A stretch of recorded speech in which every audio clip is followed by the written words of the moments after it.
واشكروني ولا تكفرون يا أيها الذين آمنوا استعينوا بالصبر والصلاة إن الله مع الصابرين صدق الله المولانا العظيم قال رسول الله صلى الله عليه وسلم أخلص دينك يكفيك العمل القليل وقال تعالى في شان حبيبي ومحبوبي ومعشوقي مخبرا وآمرا إن الله وملائكته يصلون على النبي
প্রাণ প্রিয় আশিকান জাকেরান ধর্মপ্রাণ মুসলমান ভাইরা, সকল বয়সী, সকল পেশা, সকল শ্রেণী, সকলের প্রতি, পর্দার আড়ালের মা বোনদের প্রতি সালাম জানাই। আসসালামু আলাইকুম ওয়া রাহমাতুল্লাহ।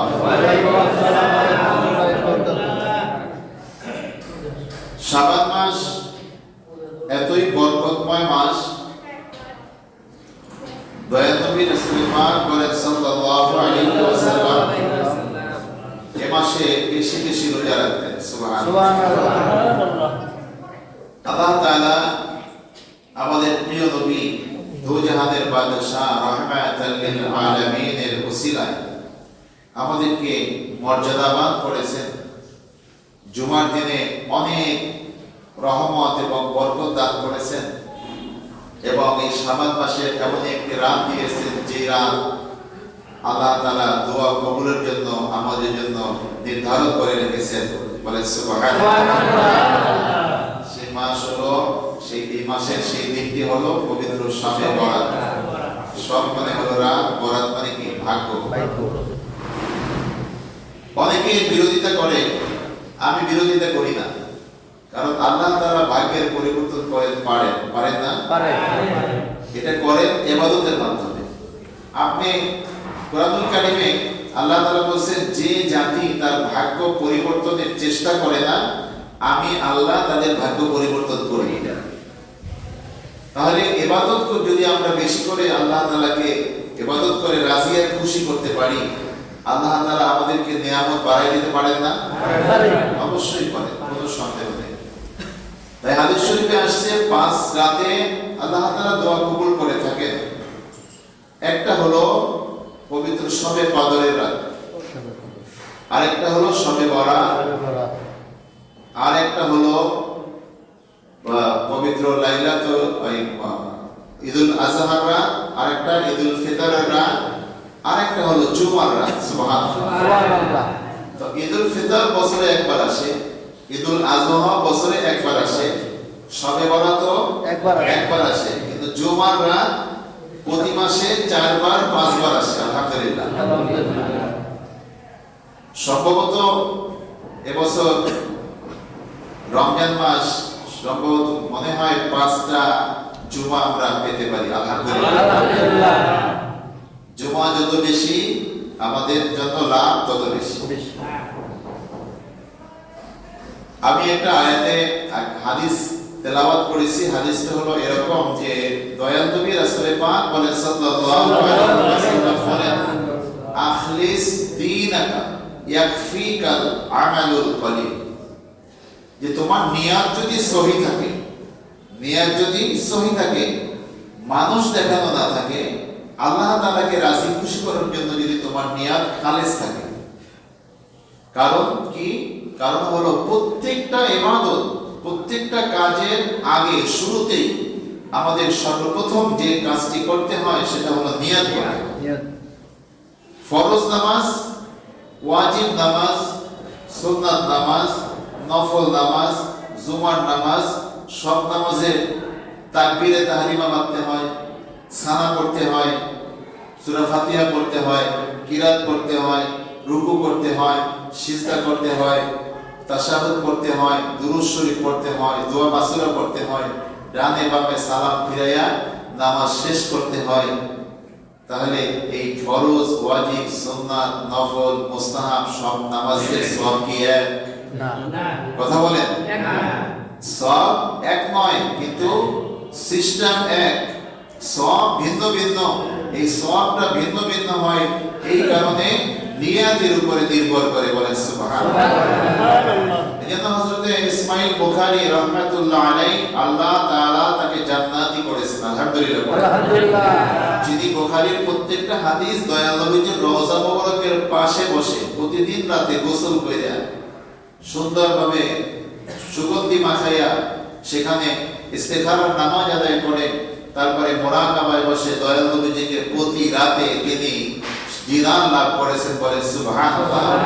তারপরে নবীজির কাছে জিজ্ঞাসা করেছেন, ইয়া রাসূলুল্লাহ, আমি যে হাদিসটা সংগ্রহ করেছি আপনার অমুক সাহাবীর কাছ থেকে, এটা কি আপনি বলেছেন?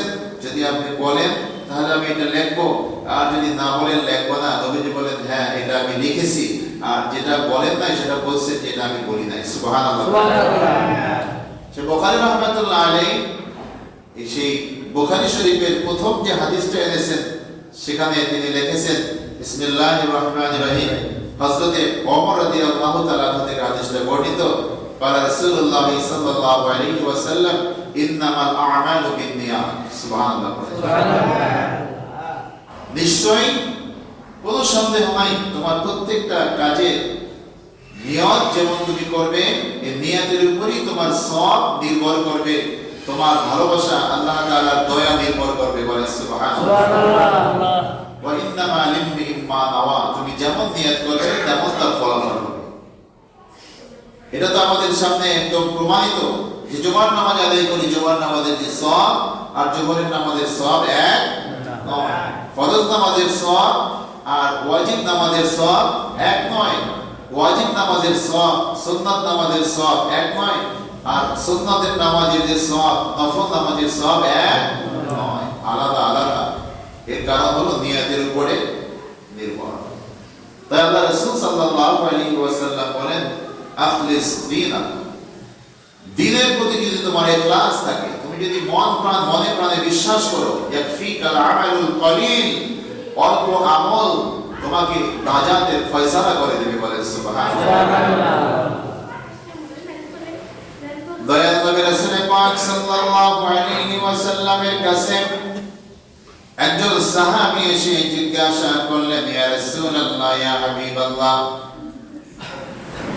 আপনার কাছে একটা বিষয় জানতে চাই। দয়াল নবী অনুমতি দিলেন যে বলো কি জানতে চাও।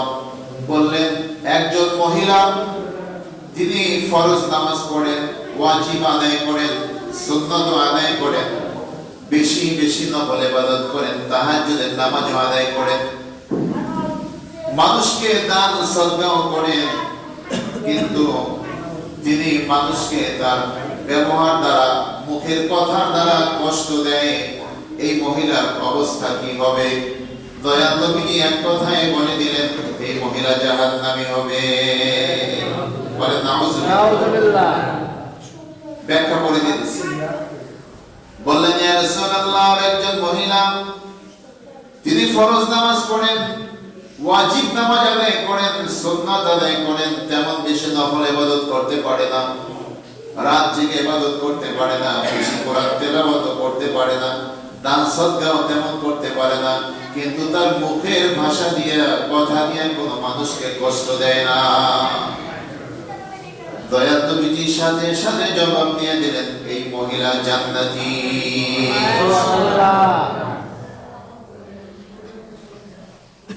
আল মুসলিমু মান সালিমাল মুসলিমুনা মিন লিসানি ওয়া ইয়াদিহি। দয়াল নবীজি বলেন ওই ব্যক্তি মুসলমান নয় যার জবান দিয়া এবং হাত দিয়া অন্য মানুষকে কষ্ট দেয়। যে ব্যক্তি মুসলমান নয়। দয়াল নবীজি ওই মহিলার ব্যাপারে বললেন, দান সদকা করে, নফল নামাজ পড়ে আল্লাহ তাআলাকে খুশি করে, কিন্তু আল্লাহ তাআলার সৃষ্টি আশরাফুল মাখলুকাত মানুষকে তিনি কথার দ্বারা কষ্ট দেন, তার কথার কারণে মানুষ কষ্ট পায়। হাদিস শরীফে আসছে যে মানুষ যদি তীর মারে কলিজার মধ্যে বিঁধে যায়, এই তীরটা উঠাইলে সেই জায়গাটার ক্ষতটা আবার ঠিক হয়ে যায়, ঠিক হয় না?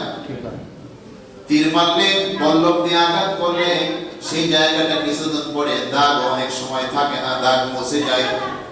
কিন্তু কথার তীর হবে এমন ক্ষতিকর, এমন মারাত্মক যে কথা দিয়ে যদি মানুষকে কষ্ট দেওয়া হয়, ওই তীরের চেয়েও শতগুণ বেশি আঘাত তার কলিজায় লাগে, জীবনেও সেই আঘাতের দাগ আর যায় না।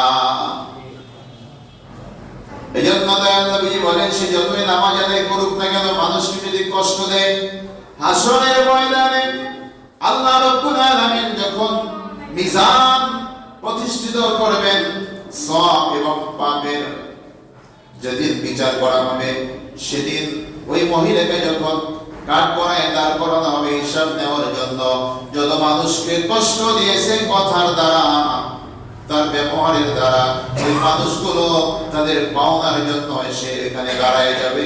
আল্লাহ তাআলার কাছে তারা অভিযোগ করবে, আল্লাহ তোমার এই বান্দী আমাদেরকে কষ্ট দিয়েছে, আজকে তার দাবি ছাড়বো না। আল্লাহ রাব্বুল আলামিন ওই মহিলার আমলনামা থেকে তার নামাজের সওয়াব দিয়া, তার যাকাতের সওয়াব, রাতে তাহাজ্জুদ নামাজের সওয়াব, দান সদকার সওয়াব, যে পরিমাণ কষ্ট দিয়েছে সেই পরিমাণের নেকি তাদেরকে দিতে থাকবে। তো সওয়াব যদি দিতে থাকে ঘাটতি হবে না পূর্ণ হবে? ঘাটতি হবে না? সওয়াব ঘাটতেছে, পাওনাদারদেরকে সওয়াব দিতেছে, আর তার কি আমলনামার সওয়াবগুলো ঘাটতি হইতেছে। এক সময় দেখা গেল ওই মহিলার আমলনামায় কোনো সওয়াব নাই, সব সওয়াব যাদেরকে কষ্ট দিয়েছে তাদেরকে দিয়ে দেওয়া হয়ে গেছে। এখনো পাওনাদার বাকি, কিন্তু নেকি বাকি নাই। এখন কি করবে? আল্লাহ তাআলা হুকুম করবেন, ওই মহিলার আমলনামায় যাকে কষ্ট দিয়েছে তার আমলনামা থেকে ওই পরিমাণ গুনাহ এনে ওই মহিলার আমলনামায় দিয়ে দাও। যখন পাওনাদাররা বাকি থাকবে, সমস্ত পাওনাদারের সওয়াব না দিতে পেরে তাদের গুনাহগুলো ওই মহিলার আমলনামায় এসে হাজির করবেন। মহিলার আমলনামায় হাজির করলে দেখা যাবে কোটি কোটি বছর জাহান্নামের আগুনে জ্বলতে থাকবে। আর যাদেরকে কষ্ট দিয়েছেন তারা অনেক সময় সব গুনাহ নেওয়ার কারণে তারা নাজাতের ফয়সালা পেয়ে যাবেন। বলেন সুবহানাল্লাহ।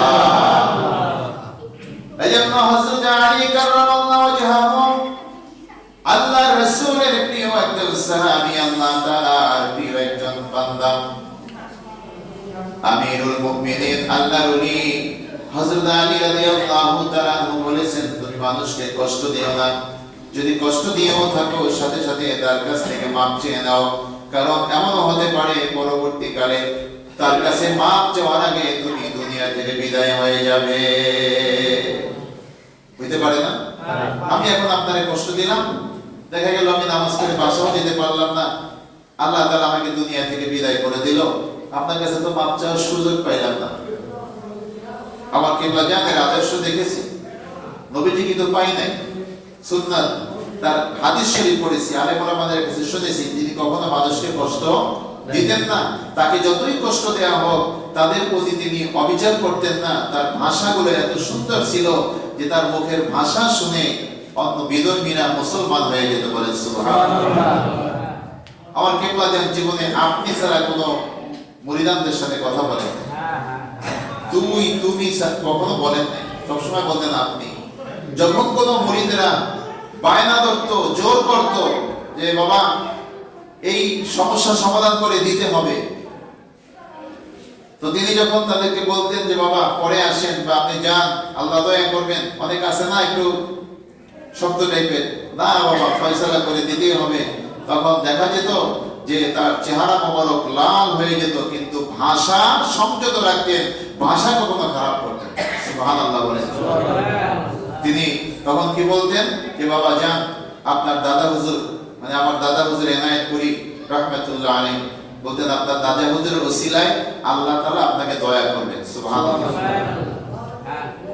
এই যে পীরের একটা খাসলাত, এই খাসলাত যদি মুরিদের মধ্যে আসে তাহলে সেও তো আল্লাহর ওলি হয়ে যাওয়ার কথা, ঠিক না? কথা বলেন। ভাষা যদি আমরা সংযত করতে পারি, আল্লাহ রাসূল বলেন আখলিস দীনাকা, তোমার ইখলাস যদি খাঁটি থাকে, ঈমান যদি খাঁটি থাকে, তুমি যদি ফরজ ইবাদত করো, সুন্নাত আদায় করো, ওয়াজিব আদায় করো, নফল ইবাদত বেশি করতে নাও পারো, ওই আমলটাই তোমাকে হাসরের ময়দানে নাজাতের ফয়সালা করে দিবে। বলেন সুবহানাল্লাহ। শর্ত হলো কি? শর্ত হলো কোন মানুষকে কষ্ট দেওয়া, জোরে বলেন কষ্ট দেওয়া, কোন মানুষের ক্ষতি করা। প্রিয় ভাইরা আমার, এজন্য ফরজ নামাজ কখনো কাজা করা যাবে না, বিশেষ করে ফজরের নামাজ আর আসরের নামাজ। এই দুই ওয়াক্ত নামাজের সময় ফেরেশতারা জমিনে আসে, একদল ফেরেশতা আসে আর একদল চলে যায়, আবার আসরের সময় একদল ফেরেশতা আসে আর একদল চলে যায়। বলেন সুবহানাল্লাহ। ফজরের নামাজের পরে যারা ঘুমায়, ঘুম থেকে জাগে না, সারা দিনের বরকত নষ্ট হয়ে যায়। আসরের নামাজের পরে যারা ঘুমায় তাদেরও সারা রাতের সমস্ত বরকতগুলো আল্লাহ তাআলা নষ্ট করে দেন। কারণ যেই সময় বরকতটা নাজিল হয় আল্লাহ তাআলা বন্টন করেন, সেই সময় যদি আমরা ঘুমিয়ে থাকি, আল্লাহ তাআলার ধ্যান ছাড়া থাকি, আল্লাহ তাআলার ইবাদতের বাইরে থাকি, তখন সেইটা আর পাওয়া সম্ভব হয় না। তাই আমাদেরকে ফরজ নামাজ কখনো কাজা করা যাবে না। হাদিস শরীফে আসছে, আপনারা রাগ করেন না, হাদিসে আসছে তাই বলতেছি। বলছি যে মুনাফিকদের কাছে দুইটা নামাজ খুবই ওজন লাগে, ভারী লাগে। তারপরটা ইশার নামাজ আর ফজরের নামাজ, এই দুইটা দ্বারা জামাতে পড়তে চায় না। তাদের কি বলা হয়েছে হাদিসের ভাষায়? মুনাফিক বলা হয়েছে। কারণ আল্লাহ রাসূল সাল্লাল্লাহু আলাইহি ওয়াসাল্লাম এই দুই ওয়াক্ত নামাজের ব্যাপারে বলেন, যে ব্যক্তি ইশার নামাজ জামাতের সাথে আদায় করলো, সে যেন অর্ধেক রাত্রি জেগে থেকে নফল ইবাদত করলো। বলেন সুবহানাল্লাহ। ইশার নামাজের সওয়াব তো পাবেই, জামাতে হাজির হওয়ার জন্য 27 গুণ সওয়াব পাবে, আবার জামে মসজিদে পড়ার জন্য 50 গুণ সওয়াব পাবে, আবার অর্ধেক রাত্রি জেগে ঘুমাবে, কিন্তু অর্ধেক রাত্রি জেগে থেকে নফল ইবাদত করলে যে সওয়াব পাওয়া যেত, সেই সওয়াব তাকে পুরস্কার হিসেবে দেওয়া হবে। সুবহানাল্লাহ। আবার যে ব্যক্তি ফজরের নামাজ জামাতের সাথে আদায় করলো, ফজরের নামাজ জামাতের সাথে আদায় করা খুব আরামের কথা, হ্যাঁ, খুব আরামের কাজ। বিশেষ করে শীতের দিনে কষ্টের কাজ। আরামের বিছানা, গরম, এই বিছানা ছাইরা ওঠা, পানি দিয়ে ওযু করা, আবার হাইটে মসজিদে আসা, এটা খুব ভালো, মানে কষ্টের কাজ না আরামের কাজ? কষ্টের কাজ। দয়াল নবীজি বলেন, এই কষ্ট করে যারা মসজিদে এসে নামাজ আদায় করবে, আল্লাহ তাআলা সারা দিনের সমস্ত বরকত তাদেরকে আল্লাহ তাআলা দিয়ে দিবেন। বলেন সুবহানাল্লাহ। অর্ধেক রাত্রি জেগে নফল ইবাদতের সওয়াব তার আমলনামায় দিয়ে দেওয়া হবে। তাহলে ঈশার নামাজ আর ফজরের নামাজ যদি জামাতের সাথে আদায় করেন, আপনি যদি তাহাজ্জুদ নাও পড়েন, তারপরেও আপনি সারা রাত জেগে নফল ইবাদতের সওয়াব আপনি পুরস্কার হিসেবে পেয়ে যাবেন। বলেন সুবহানাল্লাহ। সুবহানাল্লাহ, আলহামদুলিল্লাহ, লা ইলাহা ইল্লাল্লাহ।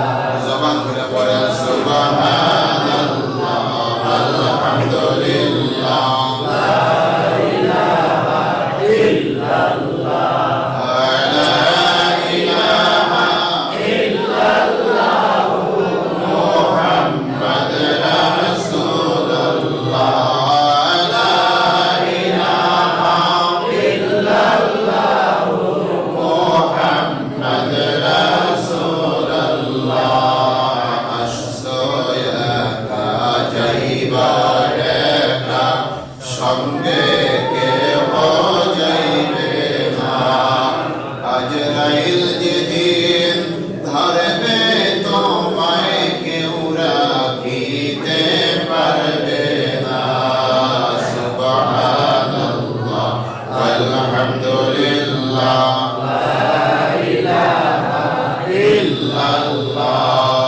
সুবহানাল্লাহ, আলহামদুলিল্লাহ, লা ইলাহা ইল্লাল্লাহ, লা ইলাহা ইল্লাল্লাহ, মুহাম্মাদুর রাসূলুল্লাহ।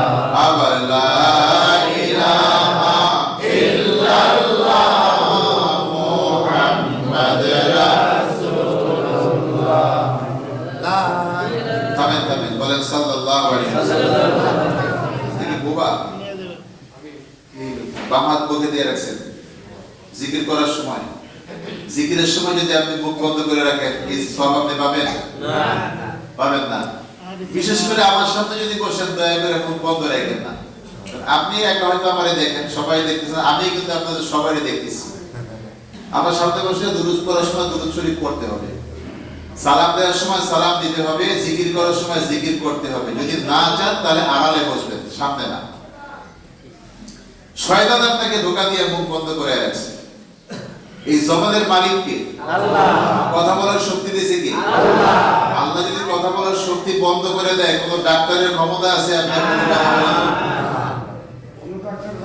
তাহলে আপনার সাহস হয় কিভাবে যে আল্লাহর জিকিরের সময় আপনি জবানটা বন্ধ করে রাখেন? আল্লাহ তো ইচ্ছা করলে হঠাৎ করে আপনি জবানটা বন্ধ করে দিতে পারেন, পারেন না? সেই ক্ষমতা আল্লাহর আছে না নাই? তাহলে এই ভুল আর করেন না। আলহামদুলিল্লাহ বলেন, আলহামদুলিল্লাহ। আমার প্রিয় ভাইরা, তো সামনে আমাদের পবিত্র শবে বরাতের রাত আসতেছে। কিসের রাত? শবে বরাত, শবে বরাতের রাত। আমি একটা হাদিস শুনাইছি, মনে আছে তো? যে আমল যতই করেন না কেন আপনার নিয়াতকে কি রাখতে হবে? খালেস রাখতে হবে, সহি রাখতে হবে। কার জন্য করতে হবে আমল? আল্লাহকে খুশি করার জন্য, আল্লাহকে রাজি করার জন্য। এটা হলো আমাদের মূল নিয়াত থাকতে হবে, তাই না? এখন যদি লোক দেখানোর জন্য করি অথবা বিরিয়ানি খাওয়ার জন্য, খিচুড়ি খাওয়ার জন্য, মিষ্টি খাওয়ার জন্য আসি, তাহলে কি সওয়াব পাবো? না, পাবো না। আমি আপনাদেরকে স্পষ্টভাবে বলতে চাই, অনেকেই আজকে যারা জুমার নামাজ পড়তে আসছেন, অনেকেই ফজরের নামাজ আদায় করেন না। সবাই না, কিছু মানুষ। এই ফজরের নামাজ কি মাফ? না। জুমার দিন ফজরের নামাজ মাফ আছে? না। অনেকে সারা সপ্তাহ নামাজ আদায় করে না, খালি জুমার নামাজ পড়ে। এই সারা সপ্তাহ নামাজকে আল্লাহ মাফ করে দেব? না, করবে না। যদি আপনি 5 ওয়াক্ত নামাজ পড়েন আর জুমার নামাজ থেকে পরবর্তী জুমায় আবার নামাজে আসেন, এই সারা সপ্তাহ ছোট সগীরা গুনাহ সমূহ আল্লাহ তাআলা এমনিতে মাফ করে দেবেন। সুবহানাল্লাহ। আর জুমার নামাজ পড়তে এসে যদি আপনি তওবা করেন, তখন মানুষের দেনা ব্যতীত, মানুষকে কষ্ট দেওয়া ব্যতীত যে কবিরা গুনাহ আছে, এই কবিরা গুনাহ তওবার মাধ্যমে আল্লাহ মাফ করে দিবেন। সুবহানাল্লাহ। এখন যদি আপনি নামাজ নাই পড়েন, যে খালি ফরজ জুমার দিন পর পর্যন্ত দোয়া করে পাপ সব করায় দেয়, তাহলে সারা সপ্তাহ নামাজ পড়ার দরকার নেই। মাফ হবে না। নামাজের গুনাহ মাফ করার ক্ষমতা আমার আছে নাকি? না। আল্লাহ করবে না। ইচ্ছা করে করতে পারে, সেটা হাসরের ময়দানে দেখা যাবে, কিন্তু ফরজ নামাজ পড়তেই হবে। অনেকেই আল্লাহরে খুব ভালোবাসে, নবীজিরও খুব ভালোবাসে, বলে হুজুর খুব ভালোবাসি, আশিকে রাসূল নাম দেয়, নামাজ পড়ে না। এর আশিকে রাসূল না, এটা হলো মুনাফিকের রাসূল, মানে নবীদের সাথে মুনাফিকি করে। নবীজি বলছে নামাজ ছাড়া যাবে না। as-salatu mi'rajul mu'minin, নামাজ হলো মুমিনের জন্য মেরাজ। আর ভাই তুমি নামাজ ছেড়ে দিয়ে আল্লাহরে কইবা, এটা কেমনে সম্ভব? সম্ভব না। আল্লাহকে তুমি সিজদা দিতেছো আল্লাহর সামনে, আল্লাহ তাআলার কুদরতি কদমে।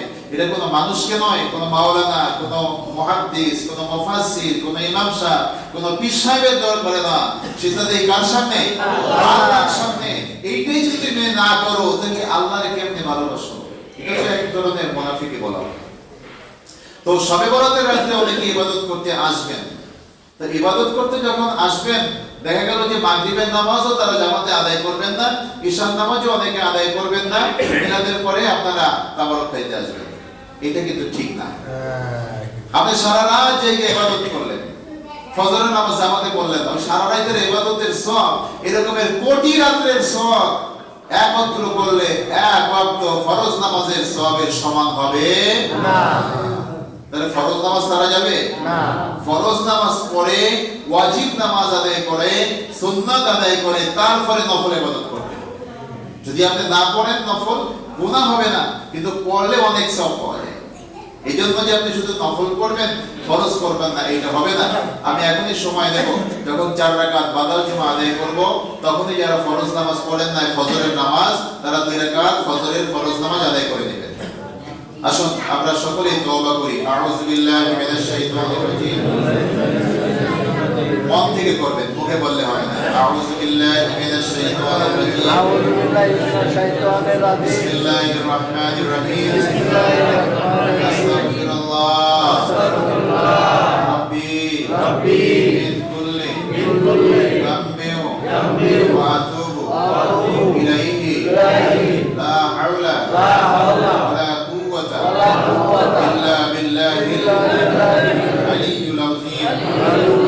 ইয়া আল্লাহ, বলেন আমার ইয়া আল্লাহ, আমরা তওবা করিতেছি আমাদের জীবনে যত গুনাহ করেছি, যত গুনাহ মনে আছে, যত গুনাহ ভুলে গেছি, সমস্ত গুনাহ হইতে তওবা করলাম, আমাদেরকে মাফ করে দাও। ইয়া আল্লাহ, তোমার জাত পাক পাকে কসম খেয়ে বলতেছি আমাদের জীবনে শেষ নিঃশ্বাস ত্যাগ করা পর্যন্ত দয়াল নবী রাসূল পাক সাল্লাল্লাহু আলাইহি ওয়াসাল্লামের সত্য ইসলাম সত্য তরিকা সারিব না। লা ইলাহা ইল্লাল্লাহু মুহাম্মাদুর রাসূলুল্লাহ আশহাদু আল্লা ইলাহা ইল্লাল্লাহু ওয়াহদাহু লা শারীকা লাহু ওয়া আশহাদু আন্না মুহাম্মাদান আবদুহু ওয়া রাসূলুহু সাল্লাল্লাহু আলাইহি ওয়াসাল্লাম। আমার ভাইরা যারা ফজরের ফরজ নামাজ পড়েন না এখন পড়বেন, লজ্জার কিছু নাই। অনেক সময় মানুষ ঘুমায় থাকে, উঠতে পারে না, তাই পড়তে পারে না, বা শয়তান ওয়াসওয়াসা দিয়ে রাখছে, কিন্তু লজ্জা করার কিছু নাই। আপনি ফজরের ফরজের 2 রাকাত নামাজ আগে পড়বেন, তারপরে 4 রাকাত কাবলার জন্য পড়বেন। সকলেই যারা কাবলার জন্য পড়েন নাই 4 রাকাত কাবলার জন্য আগে পড়বেন। আসসালামু আলাইকুম ওয়া রাহমাতুল্লাহ।